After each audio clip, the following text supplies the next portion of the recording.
Assalamualaikum warahmatullahi wabarakatuh. Waalaikumsalam. Alhamdulillahirabbil alamin wa bihi nasta'inu ala umuri dunya waddin.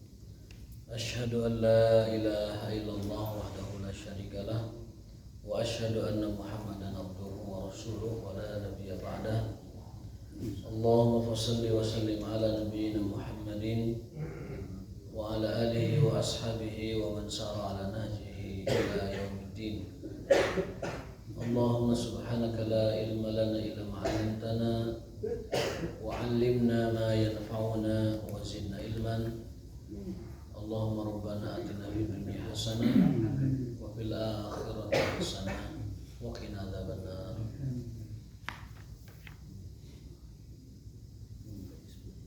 Bapak sekalian yang dimuliakan Allah Subhanahu wa taala, alhamdulillah kita dapat kembali mengkaji ilmu, talabul ilmi setelah kita menunaikan sholat subuh berjamaah. Mudah-mudahan Allah Subhanahu wa taala memberikan keberkahan kepada kita semua dan menerima amal ibadah kita semua. Amin ya rabbal alamin.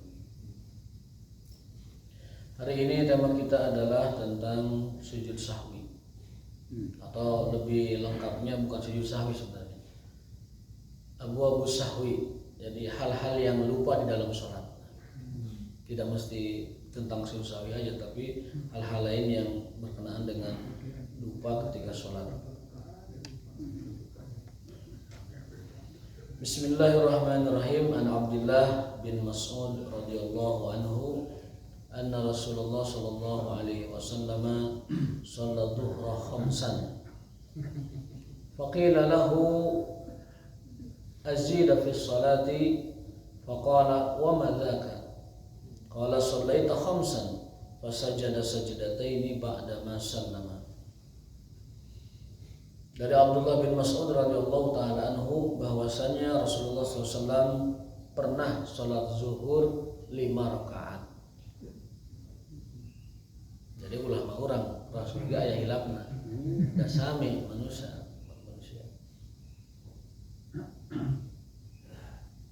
Komo orang gitu tah, malaweng salatna. Banyak pikiran, seueur tagihan. Seueur nafkaheun. Dan sebagainya. Ulah manusia nafkaheun, nu nafkahna teu gaduh oge, hilap mah aya wae. Jadi tos sifat anu menetap pada Bani Adam itu hilaf. Bahkan ternyata penyebab Nabi Adam itu melanggar larangan Allah itu karena lupa juga. Di dalam sebuah ayat surat Thaha, saya sering ulang-ulang ini ya. Allah Subhanahu wa taala menyebutkan a'udzubillahi minasyaitonir rajim. Wa laqad ahidna Adama min qablu fanasiya wa lam najid lahu azma. Kami sudah memberitahu Adam, kami sudah ingatkan Adam untuk tidak mendekati pohon larangan itu. Tetapi Adam lupa, lali, hilap, walam najid lahu azma, dan dia tidak punya kesungguhan. Jadi itulah penyebab Nabi Adam itu lupa, dan juga keturunannya dibuat lupa juga. Itu yang pertama. Cerita yang kedua, ini ada dalam kitab Fathul Majid. Dalam sebuah riwayat disebutkan Nabi Adam itu kan usianya 1000 tahun. 1000 tahun, ayeuna we 20 tahun tak salami ya. Anu 30 tahun, 40 tahun, 50 tahun, 70 tahun, 80 tahun aya. Nabi Adam yuswana 1000 tahun. 1000 tahun. Tetapi ketika usia Nabi Adam 960 tahun, mau diambil nyawanya.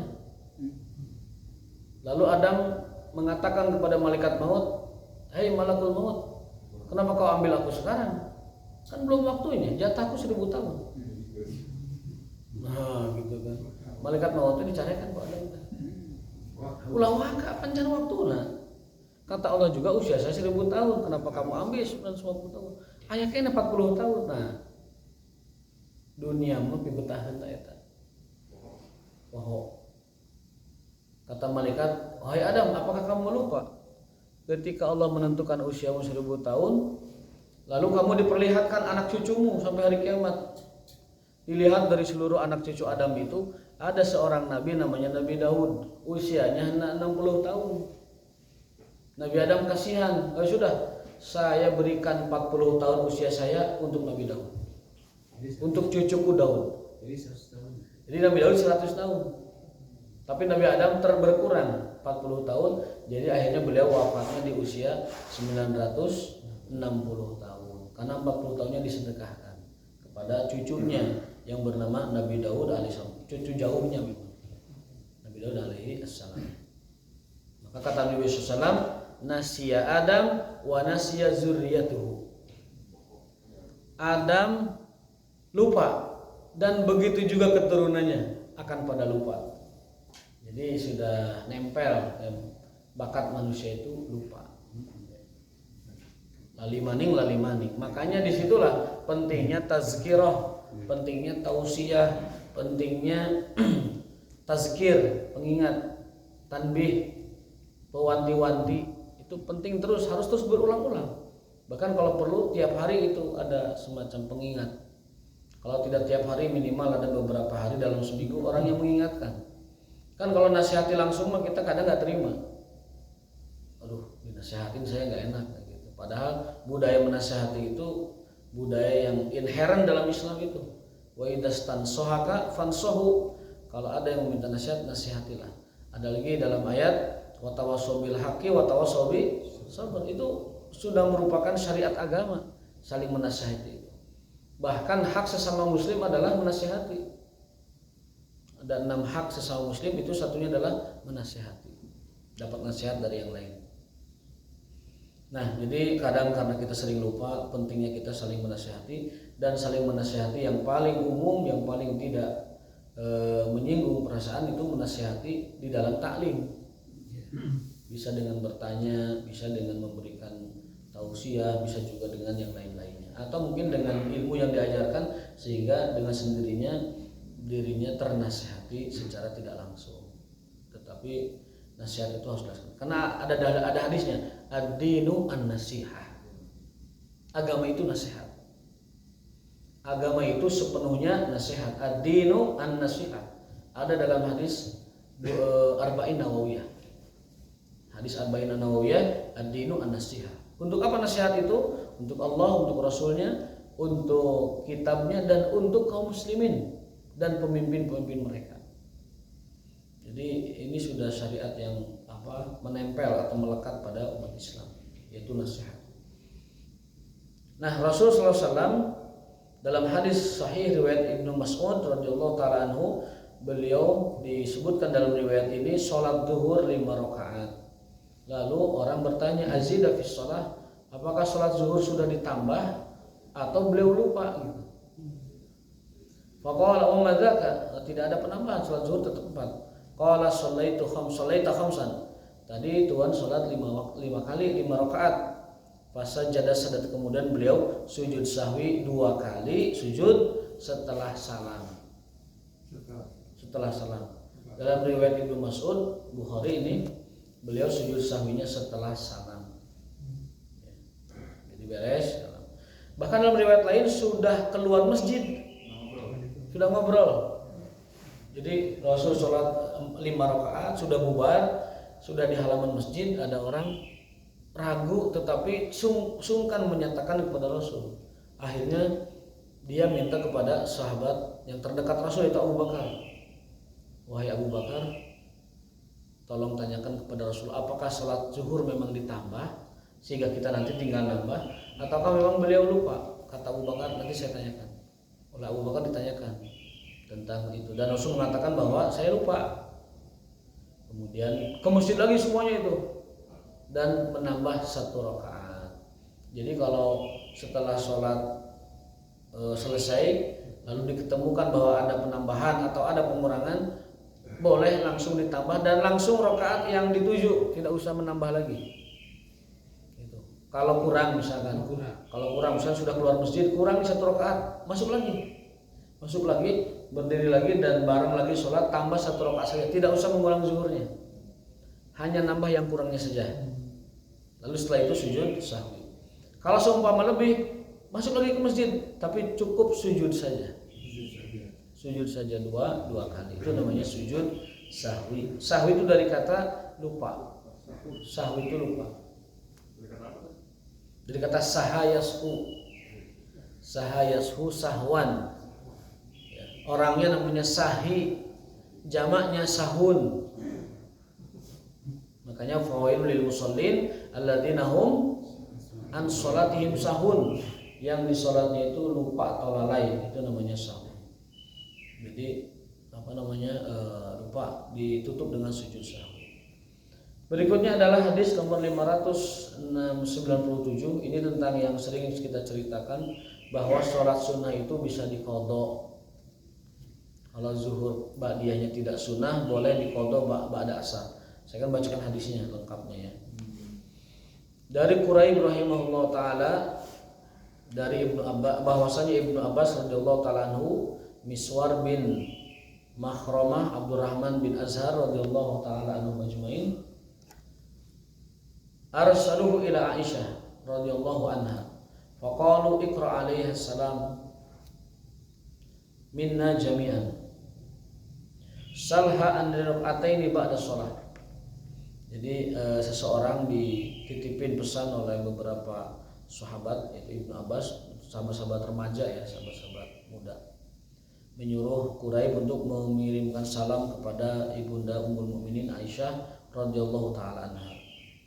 Kemudian minta ditanyakan, tolong tanyakan kepada Ibu Aisyah tentang 2 rakaat salat setelah asar. Wa kullaha inna ukhbirna annaki tusallinaha wa qad balagana anna Nabi sallallahu alaihi wasallam naha anha. Wa qala Ibnu Abbas wa kuntu adribun nas sama Umar ibn Khattab radhiyallahu taala anha. Jadi saking dilarangnya sholat 2 rakaat ba'da asar, Umar bin Khattab menerapkan hukuman takzir atau derak bagi yang menunaikan 2 rakaat setelah asar. Jadi kalau di zaman Umar, kalau ada orang menunaikan 2 rakaat ba'da asar dicambuk. Bukan hudud, bukan kisos, tapi takzir. Apa itu takzir? Takzir itu adalah hukuman yang diterapkan oleh ulil amri yang tidak terdapat di dalam Quran dan di dalam hadis. Jadi namanya takzir. Takzir itu sesuai dengan keperluan dan ditentukan oleh ulil amri setempat. Itu namanya takzir. Di kisosnya nggak ada, di hududnya nggak ada, tetapi ada di dalam mekanisme takzir, dan itu tidak ada batasannya. Tetapi para ulama mengatakan tidak boleh melebihi hukuman yang baku di dalam Quran dan hadis. Ya bisa 3 kali cambuk, bisa sekali cambuk dan sebagainya. Nah, kata Ibnu Abbas, kami dengan Umar bin Khattab berpendapat menerapkan hukuman takzir bagi siapapun yang sholat sunnah 2 rakaat atau lebih setelah asar. Kenapa? Karena 2 rakaat atau lebih setelah asar hukumnya haram. Ya. Pokoknya nama sholat geus asar dicambuk Umar, karena dia tidak tahu bahwa itu sholat diharamkan, tidak boleh ya. Diterapkan adribun nasa, kami memukul dengan takzir orang yang sholat 2 rakaat ba'da asar. Takzir dengan hoe. Yang penting mah sanes kubihun Pak. Biasanya hoe atau ini buntut apa? Buntut kuda, buntut onta yang disembelih itu buntutnya itu dicambuk, ditambah pakai tongkat sedikit jadi cambuk. Jadi nu sholat ba'da asar dicambuk, sholat sunnah ba'da asar dicambuk. Faqala Quraib fadakhaltu ala Aisyah radhiyallahu taala anha fa balagtuha ma arsaluni. Kata Quraib, aku bertanya kepada Aisyah dan menyampaikan yang ditanyakan oleh teman-teman saya, yaitu Ibnu Abbas, Miswar bin Makhramah dan Abdurrahman bin Azhar. Faqalat Ummu Salamah radhiyallahu anha sami'tu Nabi sallallahu alaihi wasallam yanha an dzalik aw yanha. Kata Ummu Salamah, aku mendengar Rasul melarang salat setelah asar. Summa ra'aituhu yusalliha hina shallal asar. Tapi aku melihat beliau salat sunnah setelah asar. Gitu kan. Summa dakhala wa indi niswatu min bani Haram dan Ansar. Akhirnya para wanita itu, beberapa orang menghadap Rasulullah SAW untuk menanyakan apa status sholat sunnah setelah asar, kan gitu. Di zaman Umar mah dicambuk kata teh. Tetapi para ini kan periwayatan hadis setelah itu ya. Fa arsaltu ilaihil jariyah, maka aku suruh seorang budak untuk bertanya kepada Rasulullah. Faqultu qumi bi janbihi. Kamu duduk dekat Rasul sana, tanyakan kepada beliau tentang salat itu. Taqulu laka Ummu Salamah, ya Rasulullah, sami'tu katanha an hatain. Wahai Rasulullah, aku dengar engkau melarang salat sunnah setelah asar. Wa arakatu sholihah. Wa arakatu sholihah, tapi Anda melakukannya. Fa in asyara bi yadihi fastakhiri anhu. Rasul masih sholat, ditanya. Nah itu. Jadi saking gentingnya status sholat sunnah ba'da asar, Rasul lagi sholat ditanya. Mungkin tujuannya mengingatkan juga. Akhirnya Rasul masih isyarat dengan tangannya. Apa arti gini? Nanti saya jawab. Lagi sholat ditanya. Jadi boleh nanya orang sholat ini. Ini dalil boleh menanya orang sholat. Tapi orang yang sholatnya jangan jawab pakai lisan. Pakai tangan aja. Jadi boleh menanyai orang yang sholat. Kalau perlu kunci, orang sholatnya tinggal ngambil kuncinya aja kasihkan. Misalkan gitu, Kang mana kunci? Sholat biasa.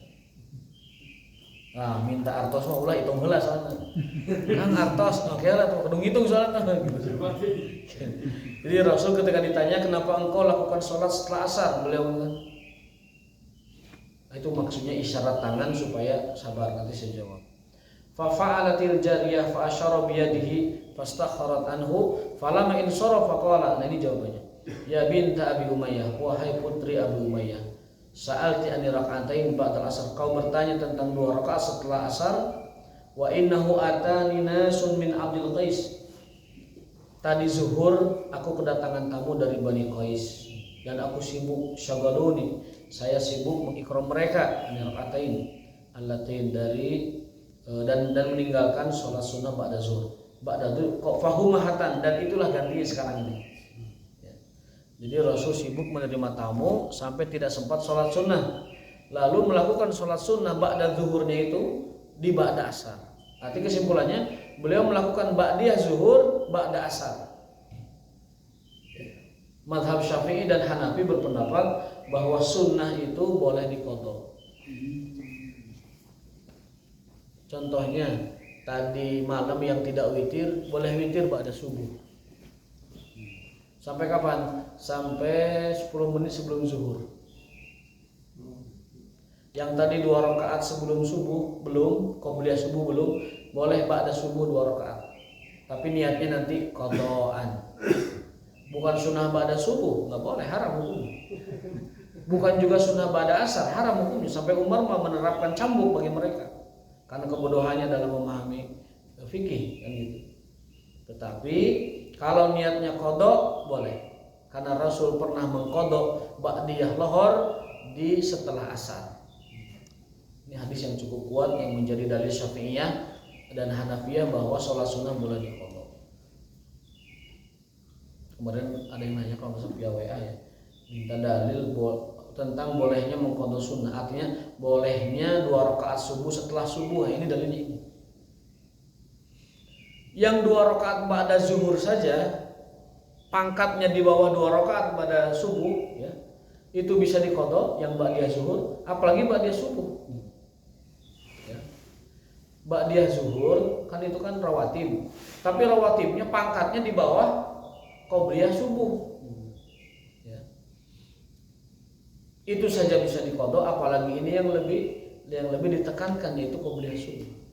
Kan kita sudah membaca minggu lalu bahwa sholat sunnah yang paling keras, yang paling sengit, yang paling kuat dijaga oleh Rasulullah SAW adalah 2 rakaat qobliyah subuh dari seluruh sholat sunnah lainnya, baik pada keadaan musafir atau pada keadaan tidak musafir.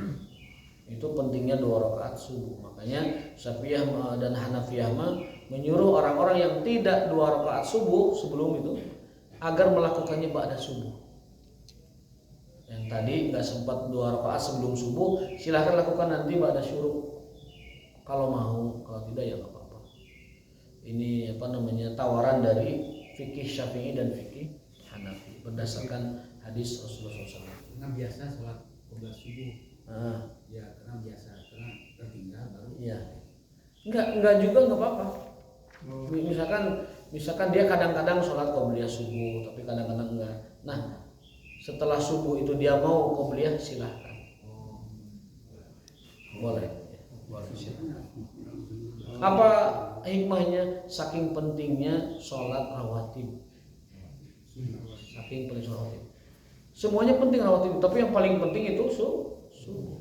Kalau rawatib zuhur saja bisa diqadha di waktu lain, apalagi rawatib subuh. Barangkali ada yang bertanya dalilnya, ini dalilnya. Dalil lengkap. Ya? Khairu minad dunya wa fiha. Karena Nabi memberi motivasi 2 rakaat sebelum subuh itu adalah lebih baik daripada dunia dan seisinya. Kalau bersin lagi sholat, bersin aja. lagi sholat, Kantun bersin jangan ditahan. Alhamdulillah, alhamdulillah. Oh jangan, nggak boleh. Jadi ada ceritanya itu ketika Nabi sholat, Muawiyah itu bersin.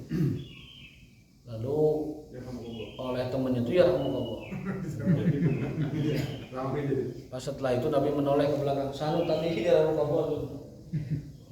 Kata Nabi SAW, jangan kamu lakukan setelahnya. Artinya apa? Karena sholat itu fokus sibuk dengan bacaan-bacaan sholat. Jadi Nabi tidak menyuruh orang itu sholat lagi, sholatnya sah, tetapi kedepannya jangan diulang lagi. Jangan dijawab. Artinya jangan dijawab.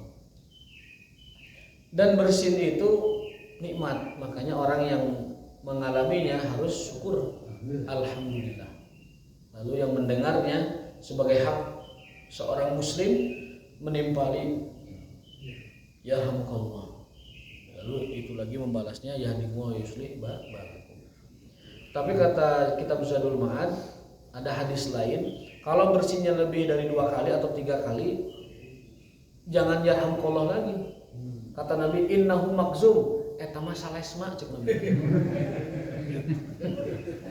Akhuku makzum dalam riwayat lain, saudaramu sedang salesma. Maka doanya bukan yarhamukallah tapi syafaqallah. Zukam, makzum dari kata zukam. Ya, mazkum dari kata zukam. Zukam itu salesma. Zakam itu makzum orangnya. Kalau fiilnya zakama, orangnya makzum.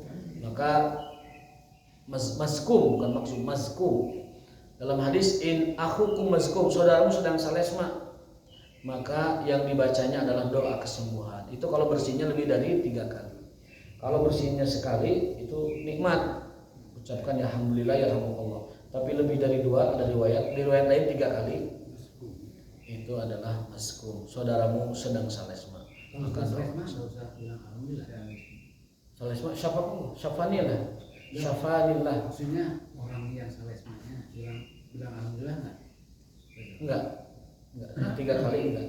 Dia minta kesembuhan aja. 1, 2 itu alhamdulillah. Tapi kalau lebih itu minta kesembuhan. Karena apa? Karena yang mendengarnya juga tidak disuruh untuk menjawab, tetapi mendoakan kesembuhan. Karena kata Nabi, saudaramu sedang salesma. Yaitu bagi yang lebih jelasin safakilah kalau tadi WA kan. Laki-laki safakilah. Jadi kalau laki-laki syafaqallah. Kalau perempuan syafaqillah. Kalau dia syafahullah, laki-laki. Kalau dia perempuan syafahullah. Kalau kalian banyakkan syafaqumullah. Kalau kalian banyakkan perempuan syafaqunallah. Kalau berdua syafaqumullah kalau berdua. Kalau sendiri syafanillah atau Allahumma shfini syifaan ajilan. Tapi tidak paham bahasa Arab kumaha artinya. Ya udah itu aja. Kalau perempuan syafaqillah, laki-laki syafaqallah, itu 2 aja udah. Nah, membaca domain 14 mau bisa. Kecuali belajar dulu. Kalau tidak bisa mah itu aja syafaqallah dan syafaqillah. Nah itu tentang sahwi. Jadi boleh kita melakukan sujud sahwi kalau lupa kurang atau lupa lebih ya. Dan sujud sahwi dalam riwayat ini dilakukan setelah sholat selesai. Berikutnya adalah Kitabul Janaiz. Ini bab sahwi cuma 1-2 hadis ya. 2 hadis. Berikutnya adalah bab tentang al-janaiz, bab tentang jenazah. Ada keung yang bab ini. Ya, ada keung bab ini. Baik, an Abi Dzar radhiyallahu taala anhu qala Rasulullah sallallahu alaihi wasallam atani atin min rabbi fa akhbarani aw qala basyarani. Nabi SAW dalam riwayat Abu Dzar ini diceritakan atani atin, datang utusan Allah kepadaku dan memberi kabar kepadaku, memberi kabar gembira kepadaku, annahu man mata min ummati la yusyrik billahi syai'an dakhala jannah, bahwa siapapun umatku yang meninggal dunia tidak melakukan kemusyrikan, dakhala jannah, pasti dia masuk surga. Qultu, lalu aku berkata ke malaikat yang membawa kabar itu, wa in zana wa in sarab, meskipun dia berzina dan mencuri ya wahai malaikat, wahai Jibril. Qala wa in zana wa in sarab, meskipun dia pernah berzina ataupun pernah mencuri, asal matinya tidak musyrik kepada Allah, tidak menyekutukan Allah, dakhala jannah, dia akan dimasukkan ke dalam surga. Soalnya musyrik mah berat, daya banding daya tandingna musyrik. Dan musyrik teh menduakan Allah. Kalau menyembah selain Allah mah itu mah sudah ateis, bukan musyrik lagi. Musyrik mah menduakan, nyembah Allah tapi nyembah nu lain oge. Minta ke Allah, minta kepada yang lain juga, itu namanya musyrik. Kalau tatoyur masuk musyrik? Musyrik kecil. Musyrik kecil tatoyur, tapi kalau terus-terusan bisa jadi menjadi keyakinan, jadi musyrik besar. Jadi sekali lagi, musyrik itu bukan tidak menyembah Allah. Kalau tidak menyembah Allah bukan musyrik lagi, namanya mulhid, ateis. Ateis mah sudah jangan dibahas lagi itu mah. Bukan bahasan di Quran atau di hadis, yang ateis mah sudah fix lah itu, sudah aksioma gitu. Oke, punya dosa. Langsung neraka. Karena neraka lagi tanpa hisab begitu mah. Tanpa hisab dialungkan langsung ibarat kata. Nah, kalau musyrik itu dia orangnya masih nyembah Allah, tapi nyembah ke yang lain. Percaya ke Allah tapi percaya juga ke yang lain. Minta kepada Allah tapi minta juga ke yang lain. Eta musyrik teh kitu. Kurban ke Allah tapi kurban ka nu sanes.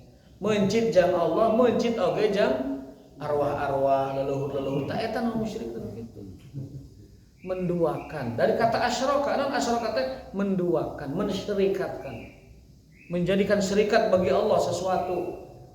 Itu syirik. Syirik itu dikata syarikat. Apa syarikat? Menjadikan tandingan atau syarikat atau partner untuk Allah Subhanahu wa taala. Tak kata Nabi, siapapun umatku mati dalam keadaan tidak musyrik, maka pasti masuk surga.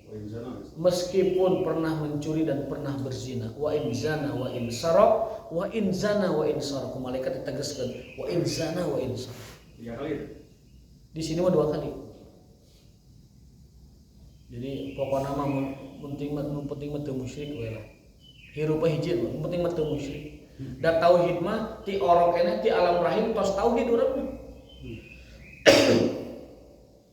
Kan Allah bertanya, alastu birabbikum? Kita sudah menjawab. Qalu bala syahidna. Kita sudah bersyahadat sejak di alam rahim. Makanya orang lahir tidak perlu syahadat lagi. Kenapa? Karena sudah Islam dari alam lahir. Kullu mauludin yuladu ala fitrah. Setiap anak yang lahir sudah keadaannya Islam. Kecuali bukan Islam. Ya. Kecuali non muslim. Sudah Islam. Walaupun non muslim. Orang tuanya tapekong yang mau lucu misalkan. Kemudian mereka menikah. Anaknya lahir, itu anaknya Islam. Kalau tidak diganggu tanda petik atau tidak dirubah oleh orang tuanya. Iya. Ada dalam Al-Qur'an. Kan hadisnya begitu. Kullu mauludin, setiap anak itu lahir dalam keadaan Islam. Fitrah itu tafsirnya adalah Islam. Setiap anak lahir dalam keadaan suci, fitrah dalam kurung Islam. Fa abawahu, orang tuanya lah, yuhawidani, yang menjadikannya Yahudi, au yunassiranahu, atau menjadikannya Nasrani, au yumajjisani, atau menjadikannya Majusi. Kata para ulama, jika ada seorang anak lahir dari orang kafir ditunda di leuweung, eta ieu muslim eta anak. Muslim dan bertauhid kepada Allah Subhanahu wa taala. Kemudian udah di leuweung di rumah-rumah berarti muslim. Nah, ketika dia dewasa, punya idrok, punya kemampuan balik dan idrok, disitulah dia memilih. Biasanya pilihan mereka nggak jauh sama orang tuanya. Disitulah dia murtadnya saat itu. Jadi murtadnya tuh pas balik. Tapi ketika dia di alam rahim, lahir sampai balik, dia hakikatnya sudah muslim. Tapi kalau sudah masuk balik, ternyata dia ikut agama orang tuanya, disitulah dia murtadnya. Sehingga nanti kalau mau kembali lagi ke agama fitrahnya, harus bersyahadat lagi dengan menyatakan 2 kalimat syahadat. Berikutnya hadis yang ke-500, hampir sama dengan yang di atas, tapi mirip sedikit ya. Dari Abdullah radhiyallahu taala anhu qala Rasulullah, man mata yusyriku billah dakhalan nar. Barang siapa yang mati dalam keadaan musyrik kepada Allah, dia akan masuk neraka. Pasti masuk neraka. Abadan kalau syiriknya besar. Kalau syiriknya kecil itu hanya disiksa saja, tidak sampai kekal di neraka. Wa qultu ana man mata la yusyrik billahi syai'an dakhalan nar.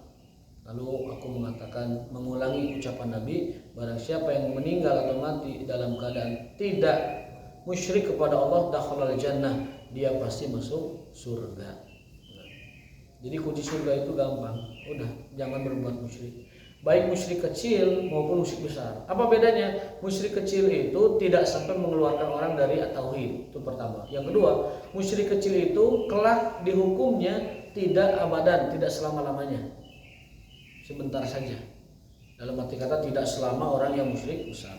Nah, kalau musyrik besar itu satu, mengeluarkannya dari tauhid. Dan yang kedua dikekalkan di neraka. Maksud sebentar itu tidak sama dengan yang kekal. Tapi kalau yang musyrik besar kekal di neraka selama-lamanya dan juga dikeluarkan dari lingkaran tauhid. Keluar dari lingkaran tauhid. Ya, maksudnya sebentar di neraka, tapi sebentar di akhirat kan ribuan tahun. Oh iya. Sementara atau sebentar di akhirat itu ribuan tahun. Pokoknya mah ulah macam-macam. Kalau sekarang tidak baca lain-lain loh. Ya tergantung ini, ya tergantung kondisi meninggalnya. Kan hadis yang siapa yang meninggal dalam akhir katanya la ilaha illallah akan masuk surga. Tapi ada hadis penjelasnya, khalisan min qalbihi. Apa namanya khalisan itu? Ikhlas dari hati. Ikhlas dan juga bersih dari hatinya. Artinya tauhid itu tauhid yang bersih.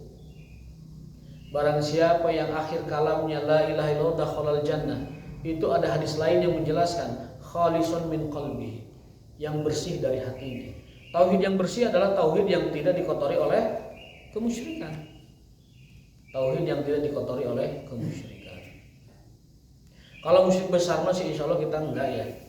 Model berkorban untuk mencit untuk makhluk selain Allah, bukan untuk Allah tapi untuk makhluk, ataupun mungkin ngalungkeun hulu munding ka laut asal mah urang moal gitu.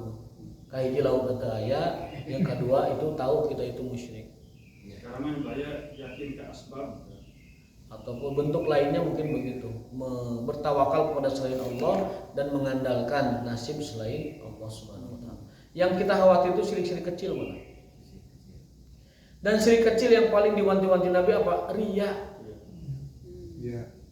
Riya itu syirik kecil. Kita beribadah harusnya kepada Allah tapi ingin dilihat orang lain. Ingin dipuji orang lain. Itu kan syirik juga, tapi kecil sih. Tapi itu yang Nabi wantikan dalam sebuah hadis, innama akhwafu alaikum min masihid dajjal asyirkul asghar. Sesungguhnya yang lebih aku takutkan dari kalian bukanlah turunnya dajjal, Dajjal mah aya bungkeleungna aya gedeg aya Dajjal mah. Kata Nabi, saya tidak terlalu khawatir dengan Dajjal. Tapi yang aku khawatirkan adalah syirkul asghar, syirik kecil dari kalian. Apa itu? Ar-riya, perbuatan riya. Kenapa? Karena riya itu namlatun sauda ala wabilin aswad fi lailatin zulma. Karena riya itu halus sekali, dia bagaikan semut hitam di atas batu hitam di malam gelap gulita. Jadi riya itu halus sekali, ingin dilihat orang, ingin ibadah tuh kesebut orang, ingin ibadah tuh diangkat orang, ingin dianggap kita ini lain-lain lah sebagainya. Nah kata Nabi, aku lebih khawatir itu daripada Dajjal al-Masih. Kenapa? Dajjal mah bungkeleukna aya, matana hiji, kemudian dedegna aya, tulisanna aya kafir di dia, jelas Dajjal mah. Tapi kalau riya tidak terlihat. Kita ke masjidnya ingin dilihat orang, kita ke masjidnya ingin didengar orang, kita ke masjidnya ingin diketahui orang. Udah jatuh kita pada riya. Lebih banyaknya itu sedekah biasanya. Sedekah juga, sholat juga sama bisa. Beda dengan ujub sih. Ujub itu dilancek sama riya.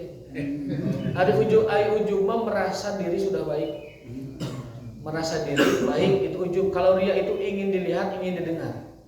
Jadi kalau ujub mah kembalinya ke diri sendiri. Kalau riya mah bergantung ke orang lain. Jadi mun teu aya pangersa ibadah nanti beda gitu. Itu riya. Tapi kalau merasa saya mah sudah ahli masjid inilah, nah itu ujub namanya. Atau merasa nah batu teu jiga urang teh eta ujub. Nah batu teu jiga urang eta ujub. Tapi kalau kita tingali saya teh eta riya. Jadi adi lancek tuh. Dan kata ulama ibadah fardu nggak ada riyanya. Misalkan saya sudah bayar zakat lalu mengumpul sampai ke palau sadayana saya sudah menunaikan zakat, itu bukan riya dan memang wajib. Sholat saya sudah sholat asar bukan riya, memang wajib itu.